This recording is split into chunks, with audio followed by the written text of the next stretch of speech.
50வது படம். ஒரு 5 மகாராணிகளாவது மகாராஜுக்கு இருக்கணும்ல. எனக்கு அது கொஞ்சம் வருத்தமாக இருந்தது.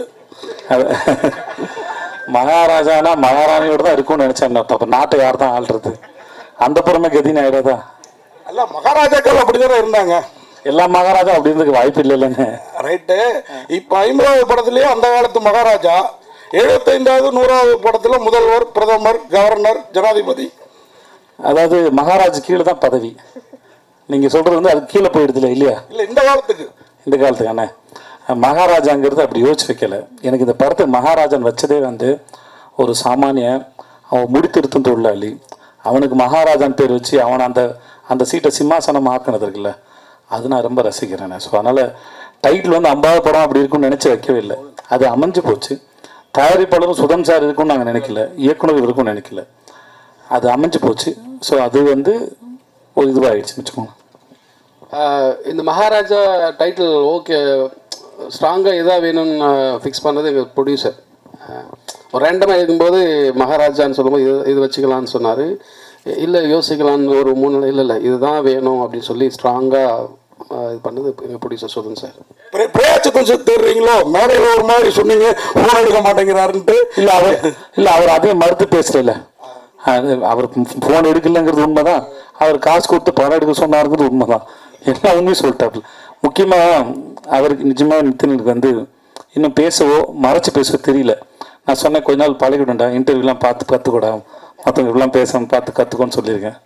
அப்புறம் சார் விஜய் சார், அப்புறம் நீங்கள் காது எல்லாருக்காதையும் நீங்கள் இருக்கிறீங்க, ஆனால் உங்கள் காதில் கட்டு போட்டே இருக்குது அந்த ட்ரெய்லரில். ஆமாம் சார் அதுதான் சார் படம் வந்து பார்த்துட்டு சொல்லுங்கள் சார். ஆனால் என்கிட்ட சொல்லுங்கள் சார், மக்கள்கிட்ட சொல்லாதீங்க சார் ப்ளீஸ். விஜய் சார் ஒரு நிமிஷம் சார். சொல்லுங்கள் சார்.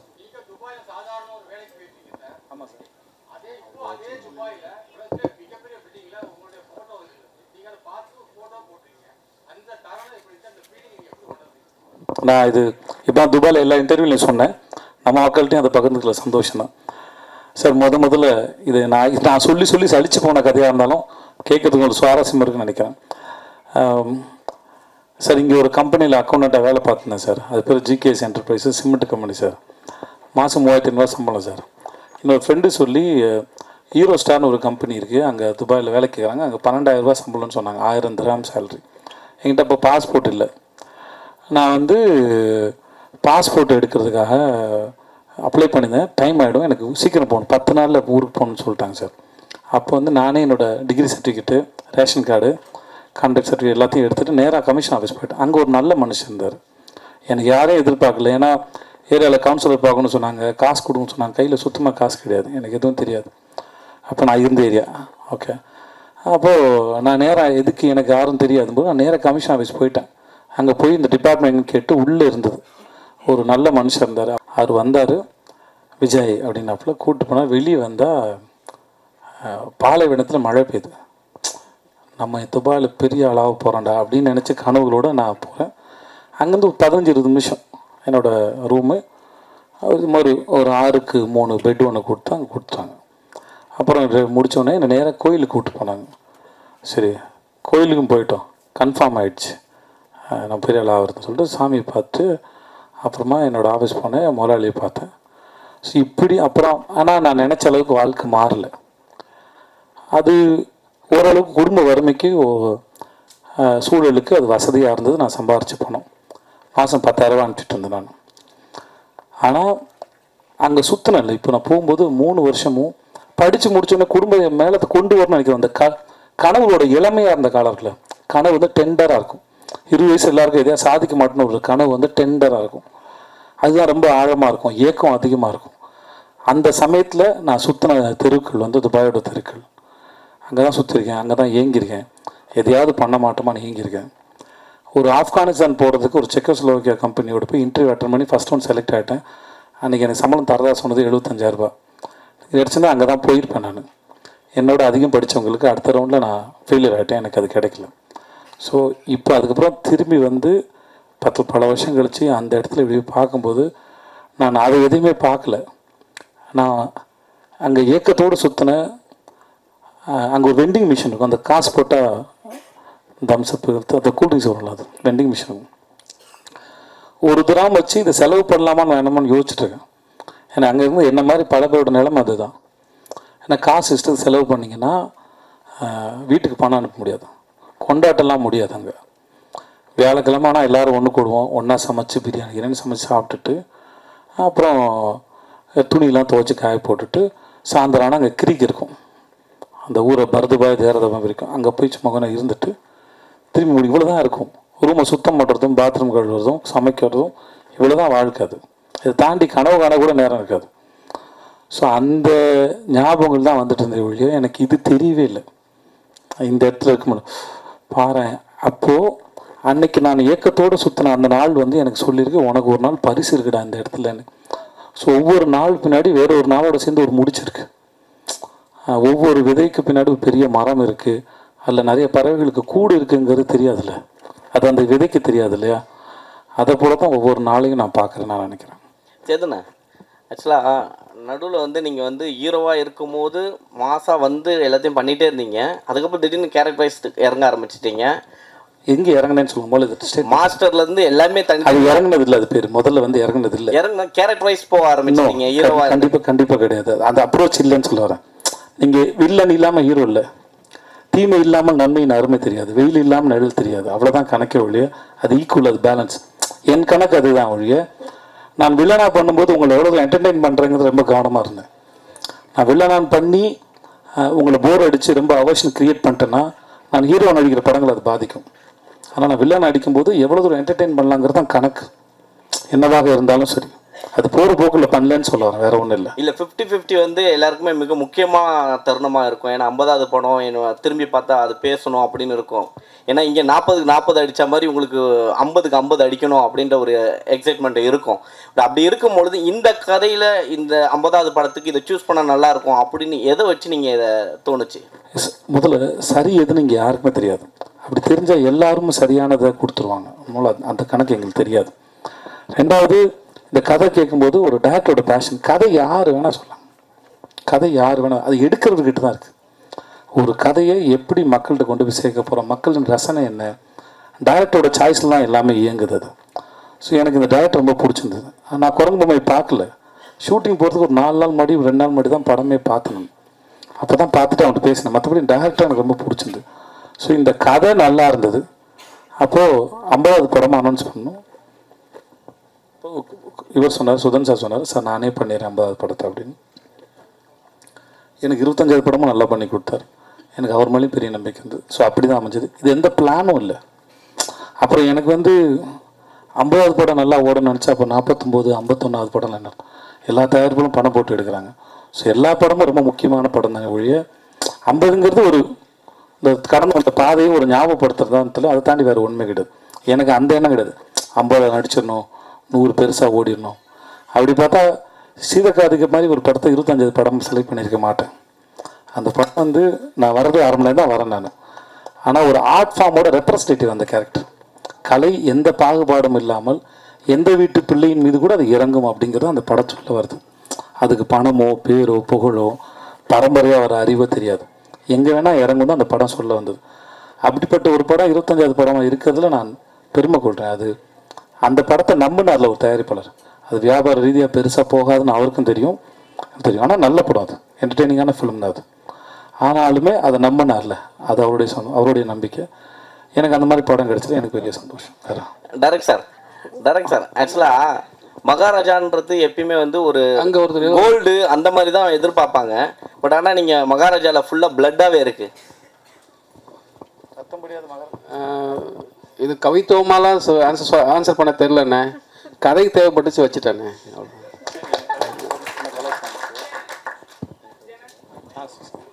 சொல்லுங்கண்ணே.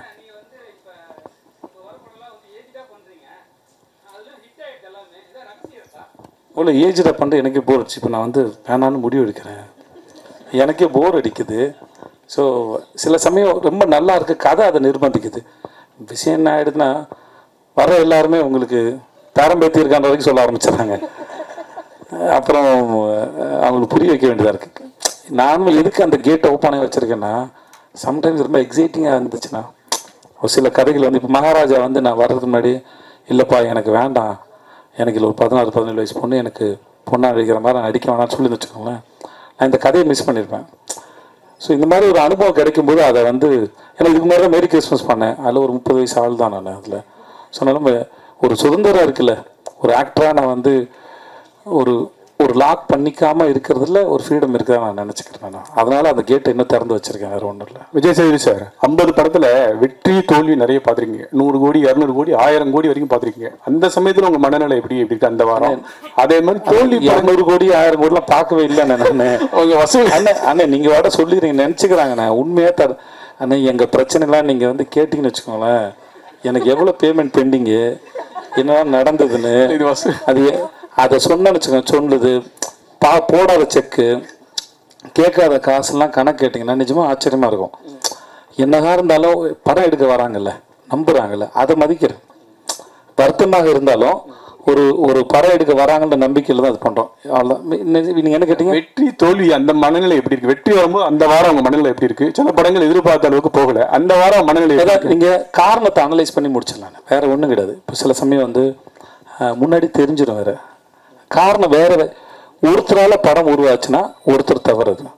ஒரு படம் பண்ணுறதுக்கு நிறைய பேர் தேவைப்படுறாங்க, தன் சூழல் தேவைப்படுது. அனலைஸ் பண்ணி பார்த்துட்டு அடுத்த முறை தப்பு பண்ணக்கூடாது அப்படின்னு மட்டும் நினச்சிக்கிறோம், அவ்வளோதான் இருக்குது ஒழிய மற்றபடி இல்லை. சரியாக இருந்தாலும் ஏன் இது நடந்ததுன்னு தெரிஞ்சுக்கிறதும், சரியில் இருந்த தவறு. இப்போ 96 வந்து பெரிய ஹிட் ஆச்சு. அன்றைக்கி நைட்டு வந்து பிரேம் சார் நான் ஃபோன் பண்ணேன், எல்லோரும் என்னை பாராட்டினாங்க. ஆனால் 11 மணி இருக்கு நான் பேசினேன். சார் நான் எங்கெல்லாம் கேரக்டர் விட்டு வெளியே போகணும் நீங்கள் நினைக்கிறீங்க சார்? அவரும் ஒரு 5 இடம் சொன்னார்.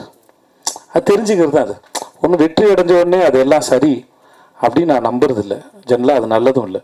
வெற்றியும் தோல்வியும் காரணத்தை ஆராய்ந்து பார்ப்பது சிறப்பதுன்னு நான் நினைக்கிறேன். ஸோ அவ்வளோதான், வேறு ஒன்றும் இல்லை சார். புதுப்பேட்டையில் தொடங்கி மகாராஜா 50 படங்கள் முடிச்சிட்டிங்க. தயாரிப்பாளர், ஸ்கிரிப்ட் ரைட்டர், டிஸ்ட்ரிபியூட்டர் எல்லாமே பண்ணிட்டீங்க. நான் டிஸ்ட்ரிபியூஷன் பண்ணல சார். இல்லை, மேற்கு தொடர்ச்சி மலை வழங்கின நான் ப்ரொடியூஸ் பண்ண தயாரிப்பாளர். சரி, ஓகே. இப்போ டைரக்டர் விஜய் சேதுபதியை எப்போ பார்க்க போகிறோம்? நிஜமாக ரொம்ப ஆசை இருக்குது, உண்மையாக மாற்றுக்கருத்தில் ஆசை இருக்குது. இன்னும் கொஞ்சம் பயம் இருக்குது, ஏன்னா அது சாதாரணமான வேலை இல்லை. இது ஒரு நாள் புரியும் போது நான் ட்ரை பண்ணி பார்த்துருவேன். ஆனால் ரொம்ப ஆசை இருக்குது. எனக்கும் வந்து கதை சொல்ல தெரியணும், அதை அந்த அந்த ஃப்ரேமுக்குள்ளே கதை சொல்ல தெரியணும், அந்த அறிவு வரணும். சேகரிக்கிறேன், புரியும் போது நான் வந்துடுவேன். அறிவு என்பது ஒரு கர்ப்பத்தை போன்றது, என்னைக்கா ஒன்றும் டெலிவரி ஆகிடும், அது கம்ப்ளீட் ஆச்சு நான் நினைக்கிறேன். சார் ஹலோ ஐயா, இந்த 50 படத்தில் இந்த ஓடிடியில் பண்ணிடுறீங்களே நடுப்புறேன், அதுவும் சேர்ந்துருக்கு அதில்? எனக்கு எது ஓடிடியில் வந்ததுன்னு தெரியல. ராஜு அனபில் ஆமாம் தெரியல. இல்லை கணக்கு எதுலாம் சேர்த்து போட்டாங்கன்னு தெரியல. படங்களுக்கு இல்லை எனக்கு கெஸ்ட் ரூம்லாம் எடுக்கல, என்னென்ன கணக்கு வச்சிருக்காங்கன்னு தெரியல. அனபில் சேர்த்து நான் சேர்ந்துருக்கும் தான் நான் நினைக்கிறேன், தெரியல. பட் ஆனால் கணக்கு ஆளுங்க போடும்போது அது சேர்ந்தா இருக்கா? ஆமாம், சில கெஸ்ட் ரூம்லாம் சேர்க்கல நாங்கள். ஓகே ஓகே, இந்த ஒரு நிமிஷம்.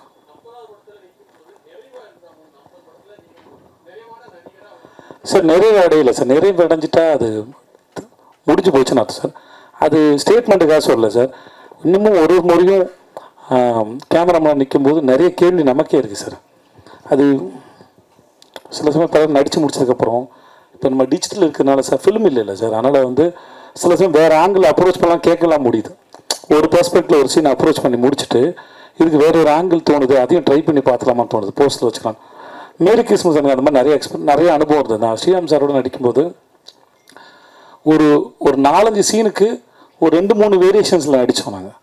ஸ்ரீராம் சார் எப்படின்னா அவர் ரொம்ப ஓப்பனாக இருப்பார். அதனால் விஜய் எனக்கு நீங்கள் பண்ணிவிடுங்க, நல்லாயிருக்கு, அதையும் பண்ணிவிடுங்க, நல்லாயிருக்கு, நான் எடிட்டிங் செட் பண்ணிக்கிறேன்னு சொல்லுவார் அவர். ஸோ அந்த மாதிரிலாம் நிறையா இதெல்லாம் கிடைக்கும். ஸோ எவ்வளோ கலை என்பது அதான், எவ்வளோ தேடினாலும் எவ்வளோ தோணினாலும் அது அது அது அமிர்தம், அது வந்துக்கிட்டே தான் இருக்கும், அது வந்து குறையாது. ஸோ அதனால் அந்த எக்ஸ்பீரியன்ஸாக சார் ரொம்ப அழகு. ஒரு ஸ்டேஜுக்கு மேலே தன்னிறைவு அடையதில் இல்லைன்னு நினைக்கிறேன் ஆர்ட் ஃபார்ம் பொறுத்த வரைக்கும். அதை நீங்கள் எக்ஸ்பீரியன்ஸ் மட்டும் தான் உங்களை வந்து என்ஹான்ஸ் பண்ணும், இல்லை என்கரேஜ் பண்ணும், இல்லை அதை வாழ்கிறத சுவையை வந்து ரசிக்க வைக்கும் நான் நினைக்கிறேன். விஜய் சேதுபதி சார், நீங்கள் நடித்த 50 படத்தில் தனிப்பட்ட முறையில் பிடிச்சிங்கன்னா கடைசி விவசாயி எனக்கு, ஆண்டவன் கட்டளை, சூப்பர் டீலக்ஸ், அந்த மாதிரி நீங்கள் ரொம்ப ரசித்து பண்ண படம் என்ன படம்? ரொம்ப கஷ்டப்பட்டு மன ரீதியாக உடல் ரீதியாக பண்ண படம் என்ன படம்? நீங்கள் சொன்ன படம் கடைசி விவசாயம் இருக்குல்ல சார், ரொம்ப கஷ்டம் சார். அது ஸ்பிரிச்சுவல் வந்து உணர்றது இல்லையா சார், அதுக்கு பெரும் காலம் எடுக்கும். அது ரொம்ப கஷ்டப்பட்டேன், அதை தொடர்றதுக்கு ரொம்ப கஷ்டப்பட்டேன். அதை நான் வந்து ஸ்பிரிச்சுவாலிட்டி வந்து அவ்வளோ சாதாரண விஷயம் நான் நினைக்கிறேன். எல்லாத்தையும் சரண்டர் பண்ணி அப்படியே ஏற்றுக்கிற ஒரு தன்மை வரணும். அது எனக்கு இன்னும் வாழ்க்கையில் வரல. ஆனால் அது பெர்ஃபார்ம் பண்ணும்போது அது ஃபேக்காக பண்ணிடக்கூட ரொம்ப மெனக்கேட்டேன். ஓரளவு நான் தொட்டான்னு நினைக்கிறேன். அது பண்ணும்போது எனக்கு எப்படின்னா, அங்கே மக்கள் வந்து என்னை நம்பினாங்க. நான் விபூதி இங்கே வச்சுருந்தேன். அந்த சுருக்கு பையிலேருந்து அடிச்சுன்னா கையில் விபூதி வந்துடும். உள்ளே கை விடுது, இப்படி அடித்தாலே வந்துடும். வரிசையில் நின்று என்ன வர வேணும்னு கேட்பேன். மழை பெய்யும், காடு நல்லா இருக்கும் போங்க, அடுத்து என் புள்ள நல்லா படிக்கும், புள்ள நல்லா படிக்கும் போ அப்படின்னு எல்லாம் விபூதி பூசிவேன் நான். அது நான் வந்து மனசார தான் நான் அதை செஞ்சேன். நான் அந்த கதாபாத்திரம் ரொம்ப ரசித்தேன். நான் எழுதுனத மணிகண்டன் கேட்டேன், எப்படி தர இது எழுதுனீங்க அப்படின்னு. ஸோ அது ரொம்ப கஷ்டமானது. சூப்பர் டீலர்ஸும் சாதாரணமான விஷயம் இல்லை. அது ரொம்ப அது குமாராஜான்னு ஒரு மாபெரும் அந்த டைரக்டர் இல்லாட்டி அந்த மாதிரி கதையை வேறு யாரும் நம்பி நான் போயிருப்பேனான்னு கூட எனக்கு தெரியாது. ஏன்னா அந்த படம் நான் என்ன நம்பி போகவே இல்லை. பாலகுமார் ரொம்ப கஷ்டப்பட்டிருக்கேன். நிறைய படம் இருக்குது. அது சில சமயம் உங்களுக்கு படமாக தெரியாது. சில சீனில் போய் நிற்கும்போது எம்டி ஆகிடும். ஒரு இடம் இரவி பண்ணும்போது காத்திட்டு நான் கேட்டிருக்கேன். ஒரு சீன் பாபி அடித்து கொள்கிற சீன் ஒன்று இருக்கும். அன்றைக்கி எனக்கு வாழ்க்கையிலையும் பிரச்சனை இல்லை, ஒன்றுமே இல்லை. ஆனால் நடிக்க வரல. அன்றைக்கி நடிக்க வரல. நான் சொன்னேன், தலைவா நடிக்க என்னன்னு தெரியல, வரல தலைவா, மைண்டில் ஒன்றுமே இல்லை தலைவா, வீட்டில் சண்டை இல்லை, எந்த பிரச்சனையும் இல்லை தலைவா, கடன் தொல்லை இல்லை, ஆனால் ஏன் தெரியல தலைவா, மைண்டு ரொம்ப எம்டியாக இருக்குது, இன்றைக்கி ஒரு நாள் மட்டும் என்னை பொறுத்துக்கிட்டு எதாவது காப்பாற்றுங்கன்னு. அன்றைக்கி வேறு சீன் எடுத்தார். அந்த சீன் எல்லாம் அடிக்க முடியல. ஸோ இந்த மாதிரி ஒரு படம்னு இல்லை, ஒரு கேரக்டர்னு இல்லை, சில சமயம் ரொம்ப சாதாரணமான விஷயம். கூத்துப்பேட்டில் முதல்ல போகும்போது நீங்கள் நடிகரானு உங்களை அப்சர்வ் பண்ணுறது செக் பண்ணுவாங்கன்னா எஞ்சி போய் அந்த சுவிட்சு போடுங்கன்னு சொல்லுவாங்க. சாதாரணமாக சுவிட்சு போட்டு போயிடும்ல, 10 பேர் முன்னாடி உட்காந்துக்கும் எஞ்சி சுவிட்சு போடும்போது ரொம்ப கான்சியஸ் ஆகிடும். அதுவே நடிப்பு தான் சொல்லப்படுது. ஸோ நடிப்புங்கிறது மிக அற்புதமான காட்சியோ கஷ்டமான காட்சியோ அழுது நடிக்கிறதோ இல்லை, எல்லாமே அதுக்குள்ளே பொருந்தும், அந்த நிலையில் உட்கார தான் பொருந்தும். ஸோ அப்படி எல்லாத்தையும் சாதாரணமாக எடுத்துக்க முடியல. இப்போ இந்த படத்துலேயே சில காட்சிகள்லாம் இருக்குது, நான் ரொம்ப கஷ்டப்பட்டேன். இப்போ நீங்கள் கல் தூக்கி போடுறது பார்த்தீங்களா, ஒரு கடைசியில் ஒன்று பார்த்தீங்களா, அதில் நீங்கள் படம் பார்க்கவும் தெரியும், அவ்வளோ எக்ஸ்பிரஷன்ஸ், அதில் அவ்வளோ கணக்கு இருக்குது. நீங்கள் கதை பார்த்துட்டு வரும்போது அந்த இடத்துல உங்களுக்கு அத்தனை சேர்ந்து வந்துடணும். நான் அதை தொட்டுருணும் உங்களுக்கு. நான் அதை கொடுக்கலன்னா அந்த இடத்துல நான் என்ன அதில் ஏமாற்றிக்கிறேன்னு அர்த்தம். ஸோ அதனால் இப்படி எல்லாத்துக்கும் ஒரு கணக்கு இருக்குன்னு சொல்ல வரேன், வேறு ஒன்றும் இல்லை. விஜயண்ணா இங்கே ஹாய்ண்ணா. ஒரு விஷயம்,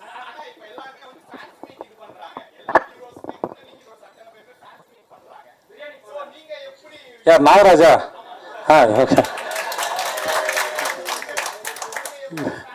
ஏண்டா இவ்வளோ டெய்லர் போட்டு இவ்வளோ பேசுகிறேன் தம்பி. நான் முன்னாடி பண்ணிகிட்டு இருந்தேன்டா, 2013, 14, 15 பண்ணிகிட்டு இருந்தேன் நினைக்கிறேன். அப்போது எனக்கு வந்து ஒரு ஸ்டேஜில் பயம் வந்துடுச்சு. ரொம்ப தூரம் வராங்க, யாருக்காவது அடி போட்டுரும் பயம் வந்துச்சு. அதனால் ஒரு ஸ்டேஜில் நிப்பாட்டிட்டேன் நான். எல்லோரும் வேறு ஊர்லேருந்து வராங்களா, வேனில் வராங்க, இதுக்காக மற்றவங்க யாருக்கும் அக்கறை இல்லை அப்படி சொல்லி தயவுசெய்து அப்படி எடுத்துக்காதீங்க. என்னுடைய சொந்த பயம் அது. அதனால தான் ஆடியோ லான்ச்சுங்க யாரையும் கூப்பிட்றதில்ல, அங்கேருந்து பாருங்கள் போதுமானதான் இருக்கும், அந்த மாதிரி ஒரு காரணம். அப்புறம் எல்லோரும் பண்ணுறதுனால பண்ணணுமான்னு தெரியல. நான் ஒவ்வொரு ஷூட்டுக்கும் எங்கேயாவது வருவேன் இல்லையா, அந்த ஊர் பக்கத்தில் இருக்கவங்களாம் வந்துருங்க, நான் அங்கேயே ஃபோட்டோ எடுத்து அங்கேயே மீட் பண்ணிக்கிறேன் எல்லாரையும் கம்ஃபர்டபுளாக. நீங்கள் அது வரைக்கும் அவங்கவுங்க வேலையை பாருங்கள் அப்படின்னு சொல்கிறேன். இதுதான் எனக்கு வர என்னோடய ஃபேன்ஸில் வந்து கம்ப்ளைண்ட் சொல்கிறாங்க. நீ கேட்குற அதையே எனக்கும் என் ஃபேன்ஸ் கேட்குறாங்க, எதுக்கு எங்களை மீட் பண்ண மாட்டேங்கிறாரு மற்றவங்கள மாதிரின்னு. நான் மீட் பண்ணுறேன், அங்கே வரும்போது மீட் பண்ணிக்கிறேன், இதுக்கும் தனியாக அப்படி ஒன்று பண்ணணுமான்னு ஒரு கேள்வி இருக்குது, அதனால் பண்ணுறதில்ல, வேறு எந்த ரீசனும் இல்லை. ஹாய்ண்ணா. விஜயண்ணா இங்கே ஒரே ஒரு கொஸ்டின்.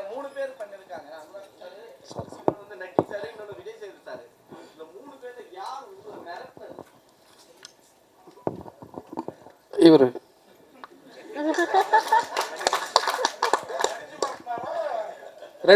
ரெண்டும் பண்ணார். விஜயண்ணா அனுராக் சார் ஆக்சுவலி இவர் தான் சார் மிரட்டினாப்ல பாருங்க, மிரட்டினா அனுராக் சார். ஆனால் அனுராக் சார் அவர் எப்படிப்பட்ட டேரக்டர் நீங்கள் பார்த்துருப்பீங்க, அவர் கூட வேலை பண்ணணும்னு நினச்சிருப்பீங்க. இப்போ அவர் எப்படிப்பட்ட ஆக்டருங்கிறதும் உங்களுக்கு தெரிஞ்சிருக்கு. சூப்பரான ஆக்டருங்க. அவர் கூட நீங்கள் கதை பண்ணணும்னு ஏதாவது டிஸ்கஸ் பண்ணியிருக்கீங்களா அவர் டைரக்ஷனில்? நானே கேட்டேன். நான் மும்பையில் ஒரு ஃபங்க்ஷன் இப்போ பார்ட்டியில் ஒன்று மீட் பண்ணோம். அப்போ அவர் படம் கென்னடின்னு ஒரு படம் இருக்குது, பார்க்க வரியான்னு எனக்கு கேட்டார். என்னை முதல்ல ஹிந்தி படத்துக்கு அப்ரோச் பண்ணது அவர் தான், 2016 வாசன் பாலன் ஒரு டேரக்டரோடதுக்காக. அப்போது படம் காமிச்சார். நானும் இன்னொரு ப்ரெஸ்ஸில் அவருக்கு ஒரு நண்பர் இருந்திருக்காரு, ரிப்போர்ட்டர், அவரும் நானும் தான் படம் பார்த்தோம். முடிச்சுட்டு 3 பேரும் பேசிட்டு இருந்தோம். அப்போ நான் எனக்கு அந்த படத்தை பற்றின ஒப்பீனியன் சொன்னேன். அது அவருக்கு பிடிச்சிருந்தது. அந்த படத்தில் வந்து கான்ஸில் ஸ்க்ரீன் பண்ணும்போது எனக்கும் தேங்க்ஸ் கார்டு போட்டிருந்தார். இந்த படத்துக்கு நான் அப்ரோச் பண்ணோன்னே வந்து எனக்காக பண்ணி கொடுத்தாரு. கதை கேட்கும்போது ஓகே சொல்லிட்டார் இல்லையா, எனக்காக வந்து பண்ணி கொடுத்தாரு. நடிச்சிட்டு இருக்கும்போது ஒரு சீனில் வந்து அவருக்கு ஷோல்டர் வந்து அடிபட்டு ஒரு மாதிரி அவ்வளோ பெருசாக நகர்த்த முடியல. அப்போது நாங்களாம் வருத்தப்படும் போது அவர் சொன்னார், நல்லவில் எனக்கு ஷோல்டர் இதுவாகி வலி ஆயிடுச்சு, அதனால் இந்த கை யூஸ் பண்ண முடியல, அது ஷாட்டுக்கு ரொம்ப நல்லா இருக்குனாரு. அதனுடைய ஒரு டைரக்டாக இருந்தபோது மித்தியில் கொஞ்சம் பயந்தான், கம்யூனிகேஷன் கேப் இருந்தது. எனக்கு ஓரளவு ஹிந்தி தெரிஞ்சனால பேசி நான் அந்த கொஞ்சம் உதவி பண்ணியிருந்தேன். ஆனால் ஒரு டைரக்டராக இருந்தாலும் அவரும் பெரிய டைரக்டரு, அவர் எக்ஸலண்ட்டான டைரக்டரு. அவருக்கு எப்படி சொல்கிறதுன்னு ஒரு நாள் கொஞ்சம் ஒரு நாள் தாங்கியிருப்பேடா, அவன் ஒரு நாள் தாங்கியிருப்பான். பட் ஆனால் ஒர்க் பண்ணும்போது அவர் அவ்வளோ ஸ்பேஸ் கொடுத்ததுனால இவன் நினச்சதை சொல்ல முடிஞ்சது. அவருடைய டெடிக்கேஷனும் ஒர்க் பண்ணதும் கடைசியில் நாங்கள் நினச்சிட்டோம் நல்லதாக போச்சு. ஐ திங்க் மம்தா சொன்னாங்க, நினைக்கிறேன் மம்தா அபிராமியும் சொன்னாங்க, இந்த படத்தில் வந்து எல்லா காஸ்ட்டும் எல்லாருமே சரி, அனுராக் சாப்பிட்லேருந்து எல்லாருமே சரி, இந்த படத்துக்கு அமைஞ்ச ஒரு வரம் தான் அது. சில இதை கொடுத்துறேன்டா, இல்லை நான் பேசுகிறேன் இல்லை. ஸோ இந்த படத்தில் நம்ம என்ன தான் தேடினாலும் சில சமயம் அமையிறது இருக்குல்ல, அது அமைஞ்சது. அது முழுக்க முழுக்க இவனுக்கே போய் சேருது தான், இவனுக்கு கிடைச்ச பாக்கியமாக தான் அதை நான் பார்க்குறேன். இந்த இயக்குனர் பேசுவார் இப்போ. சார் என் மைக்கை கொடுங்க சார், ஒரு பாயிண்ட் சொல்ல. இல்லை, அனுராக் சார் வந்து ஒரு சீனில் படியில் விழணும். அவர் பாடி வந்து ரொம்ப ஃபேட்டாக இருக்கும். நமக்கு அது ரொம்ப சார் நீங்கள் லைட்டாக விடுற மாதிரி பண்ணிக்கோங்க, டூப் வச்சு மேட்ச் பண்ணிக்கலாம் அப்படின்னு சொல்லி நமக்கு அது தெரியல, ரொம்ப பிடிச்ச மனுஷனால ஒரு மாதிரி ஒட்டிக்கிட்டு குழந்த மாதிரியே ஒட்டிக்கிட்டு அவர் பார்த்துட்டு ஏதோ பண்ணிகிட்டு இருந்தேன். கேமரா சரி சும்மா படுங்க சார், சும்மா ஒரு கியூ மட்டும் கொடுங்க அப்படின்னா டப்புன்னு உழுந்து புரண்டிட்டார். அது கேமரா தெரியாமல் நான் பாட்டு உள்ளே போயிட்டேன். அவர் பிடிச்சி திட்டாரு, அறிவு நீ டைரக்டர் அது என்னது அப்படின்னு சொல்லி திட்டிட்டு அப்புறம் கூப்பிட்டு வச்சு பாடம் எடுத்தார். இப்படி இருக்கணும், நீ பயப்படக்கூடாது, யார் என்ன இருந்தாலும் அப்படின்னு சொல்லி கிட்டத்தட்ட அதுக்கடுத்து ஒரு லென்த்தாக உருண்டிட்டு வரணும். அண்ணன் சொன்ன மாதிரி கை உடஞ்சி போச்சு. கொஞ்சம் தூரம் மட்டும் வாங்க சார், நீ நடந்து வந்தலான்னா அது இல்லை, நீ உனக்கு என்ன தேவையை எடுத்துக்கலாம்னு சொல்லிட்டு உருண்டிட்டே வந்துட்டுருக்காரு. தவழ்ந்து வந்துட்டு இருந்தார். அது ஒரு இதுவாக இருந்தது. நம்ம பெருசாக பார்த்த ஒரு ஆள் வந்து என்ன இப்படி இது பண்ணுறாரா அப்படின்னு ஒரு அந்த எமோஷனை எப்படி என்ன சொல்ல தெரியல. ஏதாவது ஒரு விஷயம்னா தப்பானா அண்ணா என்ன சொல்லி அண்ணன் வச்சுருப்பேன். அண்ணன் இல்லாத சீனில் ரொம்ப கஷ்டப்பட்டேன். ஒரு நிறைய இடங்கள் வந்து கூட வந்து உதவி பண்ணிகிட்டே இருந்தார் அண்ணன். ரொம்ப நன்றி. விஜய் சேதுபதி, 2 கொஸ்டின் உங்கள்கிட்ட. ஆக்சுவலி ஃபாரின்ல போய் வேலை பார்க்குறவங்களுக்கு தான் சொந்த மண்ணோட அருமை தெரியும் அப்படின்னு சொல்லுவாங்க. அது மாதிரி நீங்கள் அதர் லாங்குவேஜில் போய் நிறைய மூவிஸ் பண்ண ஆரம்பிச்சிட்டிங்க. ஸோ நீங்கள் தமிழ் சினிமாவோட அருமையை அங்கேருந்து பார்க்கும்போது என்னென்ன விஷயங்கள் ஹைலைட்டாக தெரிஞ்சுது, எந்தெந்த விஷயங்கள்லாம் உங்களுக்கு வந்து சார் தமிழ் சினிமாவில் இதெல்லாம் இருக்குது அப்படிங்கிற மாதிரி நீங்கள் சொல்லலாம்? முதல்ல எனக்கு இன்னமும் அந்த அளவுக்கு சென்ஸ் வரல. ஏன் சொல்கிறேன்னா இன்னமும் அந்த மொழியும் கலாச்சாரம் முழுசாக புரியல. இன்னும் அங்கே கன்வின்சிங்காக நடிக்கிறான்னு கூட எனக்கு தெரியல. ஆனால் மக்கள் என்னை ஏற்றுக்கிறாங்க. அவங்க மக்கள் செல்வன்னு சொல்லும்போது நல்லாயிருக்கு கேட்குறதுக்கு. நம்ம ஆளுங்கள் புரிந்து தமிழ் பேசுகிறோம், நமக்கெல்லாம் புரியும் போது என் மொழி தெரியாதவங்க கூட என்னை அப்படி சொல்லி அட்ரஸ் பண்ணும்போது கேட்குறது நல்லாயிருக்கு. பட் எனக்கு என்னென்னா இன்னும் நான் அதை பண்ணுறதே கன்வின்சிங்காக பண்ணல. அது ஒரு நாள் பண்ணதுக்கப்புறம் தெரியும். மற்றபடி இது உலகத்தில் எங்கே போனாலும் ஒன்று தான், கதை சொல்லப்படுது, கதாபாத்திரம் வழியாக சொல்லப்படுது, அது அந்த இடத்துல அந்த மண்ணில் வாழ்கிற மக்களுடைய உணர்வுகளை பதிவு பண்ணுது. இட்ஸ் டாக்குமெண்டேஷன் நான் நினைக்கிறேன். மற்றபடி எனக்கு எந்த ஒன்று. இன்னொரு கொஸ்டின், ஆக்சுவலி வந்து 50th மூவி அப்படின்னா நீங்கள் கடந்து போகிறேன் அப்படின்னு நீங்கள் சொன்னீங்க. ஆனாலும் மோஸ்ட்லி ஹீரோஸ் என்ன பண்ணுவாங்க அப்படின்னா கமர்ஷியலாக, கலர்ஃபுல்லாக, ஒரு மாதிரி ஃபன்னாக, ஈவன் போஸ்டர்லாம் ரிலீஸ் ஆச்சு அப்படின்னாக்கா அவ்வளோ வந்து ஒரு ஸ்டைலிஷ்ஷாக இருக்கும். பட் ஏன் நீங்கள் வந்து இந்த 50வது படம் மகாராஜாவாக இருக்கணும்னு நினச்சிங்க? ஈவன் நீங்கள் நினச்சிருந்தா கூட இது 51 மாற்றிருக்கலாம். என்ன ஒரு ஆக்டராக அந்த எந்த பாயிண்ட் ஆஃப் வியூவில் இது 50வது படம்? நீங்கள் 50வது படம்னு உங்கள் மனசில் நிற்கணும், உங்களுக்கு பிடிக்கணும், உங்களை இம்ப்ரெஸ் பண்ணணும்னு நினச்சேன். ஸோ அதுக்கு இந்த கதை சரியாக இருந்தது. நான் மனசில் ஒரு விஷயத்தை வச்சுக்கிட்டு அதுக்கு தேடினா செட் ஆகுமான்னு எனக்கு தெரியல. ஏன்னா அதுக்கு பெர்ஃபெக்டாக உனக்கு கிடைக்குமான்னு தெரியாது. இது தெங்கச்சி கோசம்னு கதையிலே ஒரு கதை கேட்டிருக்கேன், அதில் வந்திருக்கோம். பெர்ஃபெக்ஷன் என்பது உங்கள்கிட்ட யார் எதிர்பார்க்கலோ அவங்க மனசில் ஒரு ஓவியம் இருக்கும், அது போல் ஓவியத்தை வரைஞ்சிட்டிங்கன்னா அது பேர் பெர்ஃபெக்ஷன் சொல்லுவாங்க அப்படின்னு ஒரு கதை சொல்லியிருப்பாரு. ஸோ அந்த மாதிரி என் மனசில் ஒரு விஷயத்தை வச்சுக்கிட்டு அந்த மாதிரி ஒருத்தர் படம் பண்ண நினச்சேன்னா அது தேடி டயர்ட் ஆகிடும், வயசாகிடும். ஆனால் இவர் கொண்டு வந்து ரொம்ப சிறப்பாக இருந்தது. இதுவே 50வது இருக்கட்டும்னு நினச்சி தான் அந்த பண்ணுறது தான். சரிதாண்ணா, இது உங்களுக்கு நான் இங்கே ஏன்னா நீ ஒரே நிமிஷம் ரம்னாக்கு. ஓகே, வேற கேள்வி. அப்படி ஒன்றும் இல்லை தலைவா. இதுவே இன்னும் சொல்ல தலைவா, எனக்கு எப்பயாரோட அந்த மக்கள் செல் வந்து எடுத்துடணும் தலைவா ஆசைப்படுறேன். அதுவே பட்டம் தான் தோணிட்டே இருக்கு. அறிவு ததான், அறிவு வந்துச்சுன்னா பிரச்சனையே இல்லை. அறிவு இருக்கணும், அது பொறுப்பு இல்லை. எவ்வளோ பேருக்காக சேர்ந்து சிந்திக்கிற ஒரு வேலை இல்லையா, அவ்வளோ அசால்ட்டாக நான் எடுத்துக்க மாட்டேன். அதனால் எனக்கு அறிவு வந்துச்சுன்னா நான் ஓப்பனாக சொல்கிறது எனக்கு எந்த ஆட்சேபனும் இல்லை. எனக்கு அதை பற்றின சென்ஸ் இருக்கணும். ஆமாம், இவ்வளோ பேருக்கு பதிலாக நம்ம முடிவு எடுக்கிறோம், அவங்க வாழ்க்கை தீர்மானிக்கிறோமோ, ஏதோ ஒன்று பொறுப்பு இருக்குன்னா அதுக்கான சிந்தனையும் அறிவும் அரசியலும் தெரிஞ்சால் மட்டும்தான் நான் செய்யணும்னு நினைக்கிறேன். மற்றபடி வேறு யார் மேலே எனக்கு எந்த ஒப்பீனியன் கிடையாது. செல்வண்ணா இங்கே என்னன்னா இப்போ வந்து ரெண்டு கேள்வி முடிச்சுக்கலாமா? ஓகே, சேதுண்ணா இப்போ வந்து சேதுண்ணா முதல்ல ஒரு 2 வருஷத்துக்கு முன்னாடி வந்து ரொம்ப சோஷியலாக இருப்பாங்க, எல்லாரையும் வந்து டக்குன்னு மீட் பண்ணுவாங்க, அதெல்லாம் ஒரு விஷயம் போயிருந்தது. இப்போ வந்து சமீப காலமாக வந்து உங்களை மீட் பண்ண முடியல, உங்களை வந்து ஏதாவது ஒரு ஃபோட்டோ ரிலீஸ் பண்ணுறது கூட கொஞ்சம் கஷ்டமாக இருக்குது அப்படின்னு சொல்லிட்டு ஒரு டூ வீக்ஸ் முன்னாடி, ஒரு லாஸ்ட் வீக் முன்னாடி கூட ஆர்கே வெள்ளிமேகம் ஒரு படத்தோட டைரக்டர், அவர் வந்து 4 படம் மலையாளத்தில் பண்ணியிருக்காரு. அவர் வந்து உங்ககிட்ட வந்து ஒரு டைமோ உங்கள் சைடில் கேட்குறாங்க, யாரும் வந்து ரெஸ்பான்ஸ் பண்ணலையா. அவர் என்ன ஒரு வார்த்தை சொல்கிறாருன்னா, அவர்கிட்ட என்னங்க ஒரு ஃபோட்டோ தான் கேட்க போகிறோம், 4 சென்ட் இடமா கேட்க போகிறோம்னு சொல்லிட்டு வெளி மாநிலத்துலேருந்து வந்து உங்களை வந்து கொஞ்சம், ஆனால் வந்து உங்களுக்கு ரொம்ப பிடிச்ச ஒரு டேரக்டர். அவர் என்ன சொல்கிறாருன்னா, எனக்கு ரொம்ப ரொம்ப பிடிக்கும், வேறு யாரையும் நான் மீட் பண்ணவே போகலை, அவரை மட்டும் நான் போய் பார்க்கலான்னு போகிறேன், உங்கள் சுற்றி உள்ள ஆளுகள் வந்து யாரும் மீட் பண்ண விட மாட்டார். அவர் ஒரே வார்த்தை சொல்கிறார், நான் அவர்கிட்ட வந்து 4 சென்ட் இடமா சொல்லட்டுமா? சொல்லுங்கள். 4 சென்ட் என்ன தெளிவாக சொன்னதான் நான் புரியும். அதான் எனக்கு இல்லை, எனக்கு புரிஞ்சிச்சு. நான் இதுக்கு பதில் ஒன்றும் இல்லை. ஏன்னா ட்விட்டரில் போய் பார்த்தீங்கன்னா தெரியும், என் படங்களோட மற்றவங்க படம் தான் அதிகம் ரிலீஸ் பண்ணியிருப்பேன். நீங்கள் கம்பேர் பண்ணி பாருங்கள். இது இன்னொரு ஹீரோவுடைய வேறு யாராவது, நீங்கள் நான் பேர் சொல்லக்கூடாது, வேறு ஒரு 5-6 ஹீரோக்கள் யாராவது எடுத்துக்கோங்க, அவங்க எவ்வளோ மற்ற படங்கள் ரிலீஸ் பண்ணியிருக்காங்க, நான் எவ்வளோ ரிலீஸ் பண்ணியிருக்கேன்னு பாருங்கள். அப்புறம் ஒரு ஸ்டேஜுக்கு மேலே சொல்லுவாங்க, நான் வர எல்லாத்தையும் பண்ணிகிட்டு இருந்தேன், சிலது வந்து நல்லா இல்லாததையும் பண்ணிகிட்டு இருந்தேன். அப்போ சில பேர் கம்ப்ளைண்ட் பண்ணாங்க, நீங்கள் பண்ணாதீங்க, அதை நம்புகிறோம் நாங்கள் அப்படின்னு சொன்னாங்க. அதனால் ஓரளவு எங்களுக்கு பிடிச்சதை பண்ணிகிட்ருப்போம். 2வது அண்ட் 3வது, இவங்க சொன்னாலும் மீட் பண்ண முடியாத சூழல் எல்லாருக்கும் இருக்கும்ல. நான் ஊரில் இருந்துருக்க மாட்டேன், வெளியே போயிருப்பேன், ஏதாவது ஒன்று இருக்கும் இல்லையா. அவர் எப்படி அவர் வேலைகள் பிஸியாக இருப்பாரோ அந்த மாதிரி நானும் என்னோடய வேலைகள் பிஸியாக இருப்பேன். நிறைய பேர் நிஜமும் நேரம் கிடையாது தான், இருந்தாலும் நான் மீட் பண்ணி சந்தித்து ஃபோட்டோ எடுத்து தான் இருக்கேன்.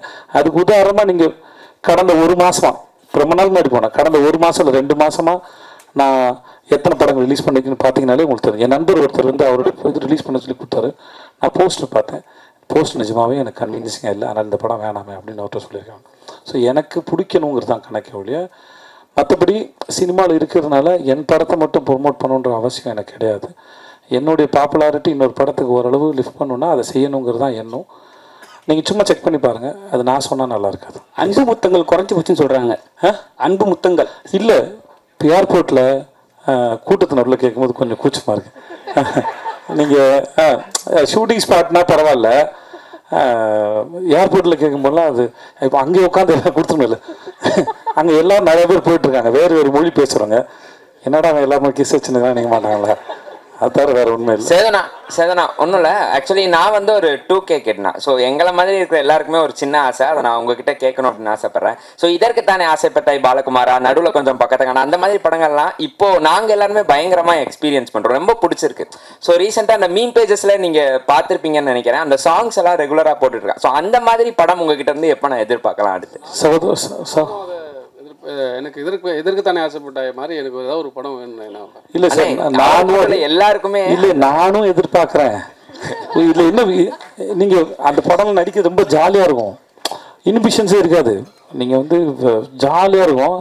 எனக்கு அம்மையில் இப்போ பாலகுமார் வந்து அமைஞ்சது, அமையணும், அதான் சொல்கிறேன், அமையணும். அது இப்போ எழுதுனவங்க மட்டும் நம்பினா பத்தாது, நடிக்க போகிற நான் நம்பினதான் என்ன நம்பி படம் பார்க்க வர உங்களுக்கு நான் சரியாக கொடுக்க முடியும்னு அர்த்தம். அப்போ அதே மாதிரி ஒன்று எழுதிட்டு வந்தால் அது நடக்காது. அது ஒரு மூடு, வேற ஒரு மூட்லேயும் அதை கொடுக்கணும்.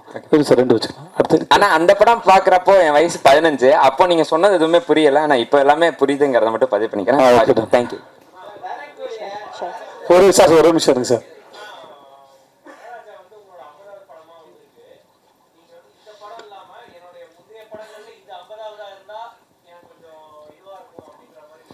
இல்லை அப்படி எதுவும் யோசிக்கலாம், நிஜமாக யோசிக்கலாம். எனக்கு அதாவது 50ங்கிறது உங்களுக்கு தான் ஜென்ரலாக நம்பர் தானே ஒழிய, நான் அதை பெருசாக கன்சிடர் பண்ணல. எல்லா படத்தோட வெற்றி முக்கியம். கடைசியாக கடைசியாக முடிச்சுக்கலாம் சார். சார் ரொம்ப நேரம் அது கேளுங்க சார். ஒரே நிமிஷம் தான். இவர் ரொம்ப நேரம் ஒரு பெரிய மனுஷன் கேட்டே இருக்காப்புல சார். பதில் சொல்லிக்கிறேன், நீங்கள் கேளுங்க. மொத்தமாக வெள்ளை கலர் டை அடிச்சு வந்துருக்கீங்கன்னு நினைக்கிறேன் இல்லைண்ணே?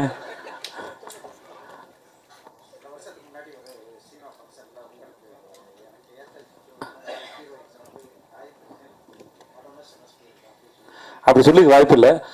இல்லை இதனால சொல்லிக்க மாட்டேன். அவங்களோட ஒர்க் பண்ணுறது கம்ஃபர்டபுள்னு சொல்லியிருப்பேன். அது எப்படி சொல்ல முடியும் அவங்களோட? ஓகே, உங்கள் கேள்விக்கு நான் முக்கியம்னு சொல்லி எவ்வளோ பாராட்டுறாங்க என்கிட்ட. உங்களை நான் எவ்வளோ முக்கியம் நினச்சி இந்த கேள்வி முக்கியம் இவர் பதில் சொல்லணும் நான் நினச்சேன். இது இதெல்லாம் நியாயமா? ஓகே, எல்லாரும் நான் சொல்கிறேன். என் கூட இப்போ மம்தாவாக இருக்கட்டும், அபிராமியாக இருக்கட்டும், இல்லை என் கூட ஒர்க் பண்ண அத்தனை பேரோடையும் நான் ரொம்ப ரொம்ப அழகான ஒரு அனுபவம் எனக்கு இருக்குது வேலை செஞ்சதில் அதனால் யாரும் யாருக்கும் குறைச்சிட்டு இல்லை. ஸோ அந்த மாதிரி நினைப்பு எனக்கு கிடையாது. வேண்டாம் வேண்டாம் ஒரு விஷயம்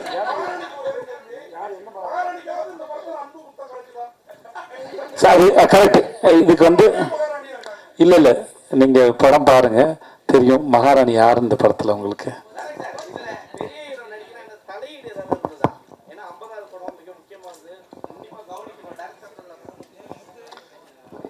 அதெல்லாம் இல்லைங்க. எனக்கு நான் எல்லாருக்கிட்டையும் சொல்கிறது தான், எனக்கு கம்ஃபர்டபுள் வேணும். நான் எல்லாத்தையும் சொல்லணும். நான் இப்போது சேதானங்கிட்டலாம் என்னென்ன சொல்லுவேன். ஆனால் இது பாருன்னு தெரில. நான் எனக்கு இந்த கொடுத்து வாங்கல் ரொம்ப பிடிக்கும். ஒரு இந்த மாதிரி சீனை சொல்லுவேன், அவர் அதை கேட்டுப்பார், அவர் ஒன்று கொடுப்பாரு, மறுபடியும் அவர் அதில் கரெக்ட் 2 பேர் சேர்ந்து கொலாபரேட் பண்ணி பண்ணி பண்ணி ஒர்க் பண்ணுவோம். அது அப்படிதான். மற்றபடி எனக்கு எந்த சார் எனக்கு எனக்கு எனக்கு கொடுத்து பரிசு கொடுத்ததுக்கும் 50% என்னை பாராட்டு தெரிவித்த சங்கத்தை சார்ந்த அத்தனை பேருக்கும் ரொம்ப நன்றி. இந்த வீடியோ உங்களுக்கு பிடிச்சிருந்ததுன்னா மறக்காம லைக் பண்ணுங்க, ஷேர் பண்ணுங்க, கமெண்ட் பண்ணுங்க. அப்படியே ஃபன் சேனலை சப்ஸ்கிரைப் பண்ணி பெல் ஐக்கன்ல இருக்கிற ஆல் பட்டனையும் கிளிக் பண்ணி வச்சுக்கோங்க. அப்பதான் நாங்க போடுற அப்டேட்ஸ் உடனுக்குடனே உங்களை சேரும்.